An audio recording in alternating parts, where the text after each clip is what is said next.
Good morning, my guests. Welcome to History and International Affairs Explained. My name is Joe Agafia, and I'm here to present to you some recent happenings over the night that happened in the Gulf in the war between USA and Israel against Iran. Now, I'm going to begin with the breaking development over the night as tensions in the Middle East, continue to intensify. Segment one, I'm coming with overnight missile barrages. Air raid sirens echoed across Israel overnight, including in Jerusalem, after Iran launched new waves of missiles toward Israeli territory. Explosions were reported in the skies over Jerusalem as Israel's air defense system intercepted incoming projectiles. Residents, however, were forced into shelters as multiple regions across the country came under alert. This latest barrage is part of an ongoing escalation between Iran and Israel that has seen repeated missiles and drone attacks exchanged over recent weeks. The Iran's Revolutionary Guard says it has launched multiple waves of advanced missiles, including long-range systems designed to reach deep into Israeli territory. Military analysts say these attacks are becoming more sophisticated, involving both ballistic missiles and coordinated strikes across the region. At the same time, Israel's defense systems, including the Iron Dome and other interceptors, have been actively engaged, reportedly intercepting many of the incoming threats before impact. Now, let's talk about the impact on Jerusalem. While explosions were heard overhead, current reports indicate that many of the missiles targeting central Israel, including Jerusalem, were intercepted mid-air. So far, there are no confirmed large-scale destruction reports in Jerusalem itself, though the psychological impact has been very, very significant, with millions repeatedly sent to underground shelters. Earlier incidents in recent days also saw missiles launched toward Jerusalem, highlighting the city's symbolic and strategic importance. On a wider regional escalation, this conflict is no longer limited to Israel and Iran alone. Overnight, also, Iran strikes hitting energy infrastructure in the Gulf, and Israel struck deep into Iran as well. And the explosions reported in multiple countries across the region, and as you all know, the conflict is now affecting Kuwait, Qatar, the United Emirates, and also Saudi Arabia. Now, on the global scale, the escalation is already sending shockwaves through global markets.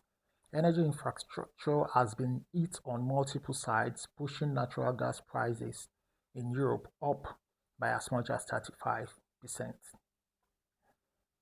Experts warn of rising inflation worldwide, potential supply shortages, increased risk of a broader economic slowdown.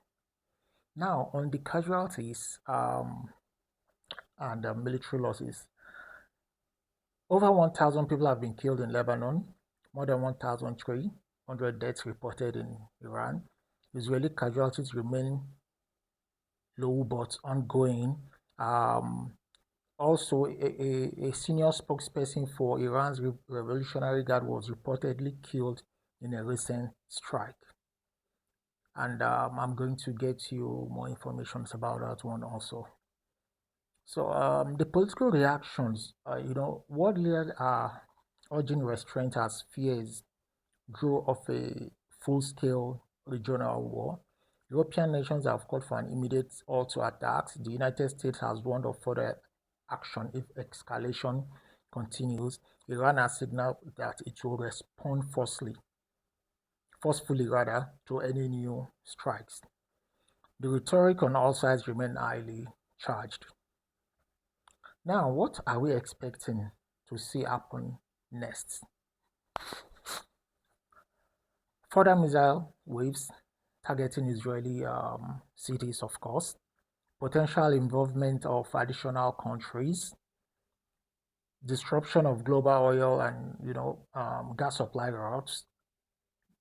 There are also fears that continued escalation, yes, could draw in major global powers. Iran has launched multiple missile barrages towards Israel, including areas near Jerusalem. Many missiles have been intercepted, limiting direct damage in the city. The conflict is expanding regionally and impacting global market, as we all know. International pressure is mounting, but so far no de-escalation is in sight. From all this, we can now understand that the Israelis and the Americans are counting on or rather expecting the other Gulf countries to, attack Iran. And imagine if Saudi Arabia, Qatar, UAE, Kuwait, they attack Iran militarily, the effect is going to be catastrophic in the sense that in the Middle East, we know that we have the Shia Muslims and the Sunni Muslims, and this will now bring them face to face with each other, fighting each other at the expense of the USA and Israel, who will be on the side ring, watching and enjoying the conflict. But so far, so good. The Gulf countries have been able to restrain themselves from, retaliating against Iran. Though Iran has been explaining to them that when we keep being attacked, we are going to launch attacks at you also because you are there are still American bases in your territories, and this has created a big problem for the Gulf countries rather, and also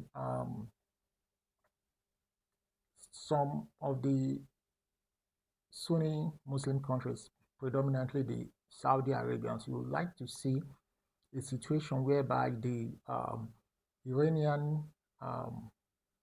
Muslim Shia Republic to kind of they would like to see their powers in the Middle East to be depleted, But the Iranians, who understands this also, had already prepared for this kind of scenario for years, with building a lot of thousands of missiles, newer models that are being used right now with the warhead over to 2 tons, rather let's say 3 tons of explosives, which is very, very powerful.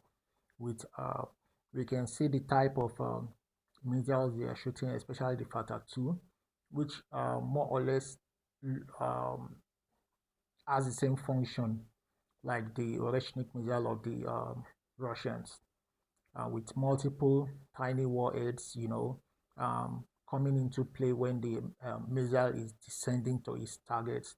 And this has been a big problem for the Israelis interceptors, which has been overwhelmed by older generations of missiles and older types of uh, um, the drones, that has really helped in making the interceptors to be wasted. Let me put it that way, yes. So we can now see that this war is the war is going in a way that the Americans and the Israelis are hoping that the other regional countries in the region would, join them in fighting Iran. But let's see as it pans out. Thank you, my viewers.